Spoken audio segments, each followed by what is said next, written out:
नमस्कार, मैं हूं आंचल सिंह और आपका स्वागत है हमारे चैनल पर। पाकिस्तान जिस तरीके से भारत के खिलाफ जो आतंकवाद को पनपाता आ रहा है, अब वो किस तरीके से बयानबाजी कर रहा है और वो इतना घबरा गया है।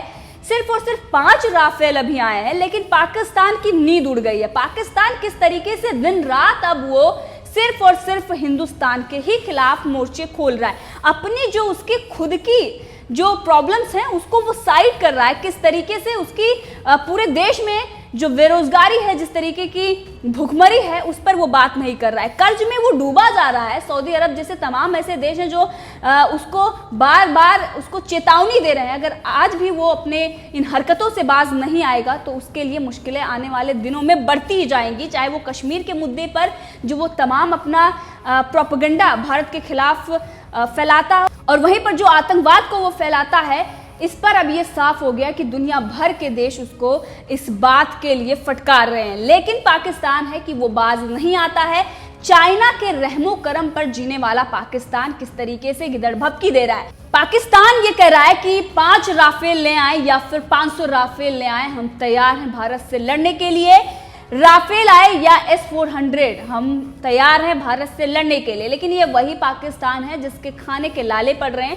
खुद का जो उधार है वो चाइना चुकता कर रहा है। किस तरीके के दिन उसके आगे हैं, यहाँ तक कि उनके जो बड़े बड़े क्रिकेटर हैं किस तरीके के बयानबाजी कर रहे हैं कि अगर हमें घास की रोटी खानी पड़ी तो खा लेंगे, लेकिन डिफेंस के लिए हम अपना बजट बढ़ा देंगे। इससे ये साफ नजर आ रहा है कि अब तेल भी अब उनको नहीं मिलने वाला। घास की रोटियों की जो वो बात कर रहे हैं, पाकिस्तान किस तरीके से भुखमरी से जूझ रहा है और वो पाकिस्तान जो अपने ही देश में घिरा हुआ है, किस तरीके से उसकी आवाम उसके खिलाफ, उसके सेना के खिलाफ और उसके जो प्रधानमंत्री हैं इमरान खान के खिलाफ है। क्योंकि वहां पर ऐसा जो स्थिति हुई है महामारी के दौरान, यहाँ तक कि एडवाइजरी भी अमेरिका ने ये कर दी है अपने देशवासियों के लिए। अमेरिका ने साफ कर दिया है कि पाकिस्तान का दौरा ना करें, क्योंकि जो कोरोना वायरस है और वहीं पर साथ में जो आतंकवाद है पाकिस्तान में, इसके चलते सेफ नहीं है। लेकिन पाकिस्तान उन सबको नजरअंदाज करते हुए हिंदुस्तान के ही खिलाफ खड़ा है, क्योंकि उसको पता है कि अगर वो ऐसा नहीं करेगा तो उस इमरान खान के जो कुछ जनाधार हैं, जिस तरीके से सेना उसको सपोर्ट करके वहां तक उसको पहुंचाया है, आखिर उसके पास सत्ता किस मुद्दे पर बचेगी। और इसीलिए पाकिस्तान ने भारत के लड़ाकू विमान राफेल पर अपना डर जाहिर कर दिया है। भारत में राफेल के गृह प्रवेश के ठीक 15 दिन ही बाद पाकिस्तान ने यह मान लिया था कि राफेल से मुकाबला करने की उसकी हैसियत नहीं है। लेकिन आज जिस तरीके से उसने ये बयानबाजी की है, इससे ये दिखाई देता है कि उसका डर है जो ये बोल रहा है कि हम मुकाबला करने के लिए तैयार है। पहले उसने साफ ये कह दिया था कि हम भारत का मुकाबला नहीं कर सकते हैं, और वहीं पर सऊदी अरब को लेकर जो उनके विदेश मंत्री ने बकैती की थी उसकी सजा उनको मिल गई है। अब वो हिंदुस्तान के खिलाफ अगर इस तरीके की बयानबाजी करते हैं, अंतरराष्ट्रीय मंचों पर अगर कश्मीर का मुद्दा उठाते हैं तो उनके लिए ये बड़ा ही घातक होगा। इससे पहले पाकिस्तान को संभल जाना चाहिए। बात सिर्फ रफाल के डर तक सीमित नहीं है। S-400 एयर डिफेंस सिस्टम जो अभी तक रूस से भारत आया ही नहीं है, अभी से S-400 ने पाकिस्तान की नींद उड़ा दी है। और उनका ये कहना है कि हम इस रिसोर्सेज के साथ अपने दुश्मन से लड़ाई लड़ने के लिए पूरी तरीके से तैयार हैं। राफेल आ जाए या फिर S-400 आ जाए, हम पूरी तरीके से तैयार हैं। लेकिन ये वही पाकिस्तान है जिसके खुद के देश में किस तरीके से विरोध हो रहा है, चाइना के बहकावे में आके, क्योंकि चाइना के ही टुकड़ों पर पाकिस्तान पल रहा है और उसके लिए वो किस तरीके से POK में जो विरोध प्रदर्शन है उसको भी झेल रहा है। और POK में जिस तरीके से विरोध प्रदर्शन इमरान खान के खिलाफ हो रहा है, चाइना के खिलाफ जो जुलूस निकल रहे हैं, इससे साफ हो गया है कि आने वाले दिनों में भारत जिस POK की बात कर रहा था, बलूचिस्तान की बात कर रहा था, अब उसका सपना साकार होने वाला है। और पाकिस्तान जो जिस तरीके की वो कश्मीर के मुद्दे पर बात कर रहा था, हर बार वो अपने प्रोपेगेंडे को रचता है, हर बार उसे मात मिलती है। अब उसे हर अंतर्राष्ट्रीय मंच पर मात मिलती है। अब उसके सारे मंसूबे पर पानी फिर गया है। POK के बाद मुजफ्फराबाद में लोगों ने चीन के खिलाफ मसाल जुलूस निकाला। इससे पहले POK में निकाला गया था और इस दौरान चीन के विरोध में नारे लगाए जा रहे हैं। दरअसल चीनी कंपनी द्वारा नीलम झेलम नदी पर मेगा डैम बनाया जा रहा है। इसी विरोध में 12 अगस्त को लोगों ने प्रदर्शन किया है। POK में रहने वाले लोगों का कहना है कि डैम बनाने इससे उन्हें कई तरह की परेशानियों का सामना करना पड़ेगा, लिहाजा सरकार को इसका निर्माण रोकना चाहिए।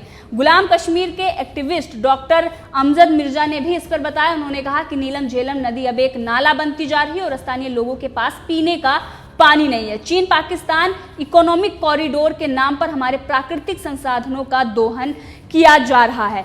तो जिस तरीके से पाकिस्तान में पीने का पानी नहीं है, लेकिन वो कश्मीर पर बात कर रहा है। भुखमरी उसके देश में है, लेकिन वो रफाल और S-400 से मुकाबला करने की बात कर रहा है। इससे पहले किस तरीके से पाकिस्तान का डर सामने आया था, हमने देखा था कि जो एयर स्ट्राइक और सर्जिकल स्ट्राइक हुई थी, उसके बाद उनके वायुसेना के प्रमुख किस तरीके से बयानबाजी कर रहे थे और उन्होंने बताया था कि हमें तो पता ही नहीं चला, वो सोते रह गए और भारत ने कार्रवाई आतंकवाद पर कर दी। आतंकी पाकिस्तान को अब ये समझ जाना चाहिए कि भारत अब वो भारत नहीं रहा जो पहले था। आज भारत एक महाशक्ति बन गया है और जिस तरीके से वो चाइना के बल पर भारत से मुकाबले की बात करता है, एक दिन ऐसा आएगा कि तिब्बत की तरह पाकिस्तान को भी चाइना निगल जाएगा और पाकिस्तान के हाथ में कुछ नहीं बचेगा। क्योंकि कुछ दिन पहले हमने देखा किस तरीके से चाइना अपने नियम और रेगुलेशन पाकिस्तान में थोप रहा है और वहां पर नमाज भी पढ़ने की इजाजत नहीं दी जा रही है। अब वो दिन दूर नहीं जब पाकिस्तान जिस तरीके से अभी चाइना के आगे गिड़गिड़ाता है और किस तरीके से उसके कोई भी अगर चाइना फैसला ले ले तो उसमें पाकिस्तान पीछे नहीं हट पाता है। और इसीलिए पाकिस्तान को अब ये समझना चाहिए कि अब चाइना उसका हितैषी नहीं रहा।